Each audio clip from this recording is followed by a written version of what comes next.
Catastrophic fire dangers, strong winds, rain and thunderstorms are expected to impact Western Australia on Monday. Hot, dry and windy conditions ahead of a strong cold front moving through the southwest will lead to catastrophic fire dangers through inland parts of WA on Monday.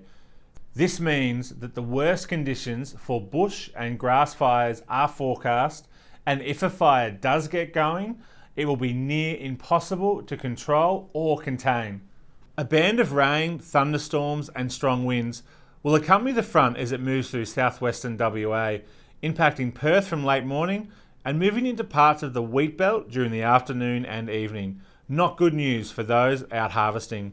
A deep low pressure system will also develop off the south coast on Monday night into Tuesday, bringing a burst of strong to possibly damaging winds for southern coastal parts. Rainfall could be moderate to heavy for parts of the southwest coast on Monday, with a few locations likely to see a month's worth of rainfall in just one day. This is an unusually strong cold front for this time of year.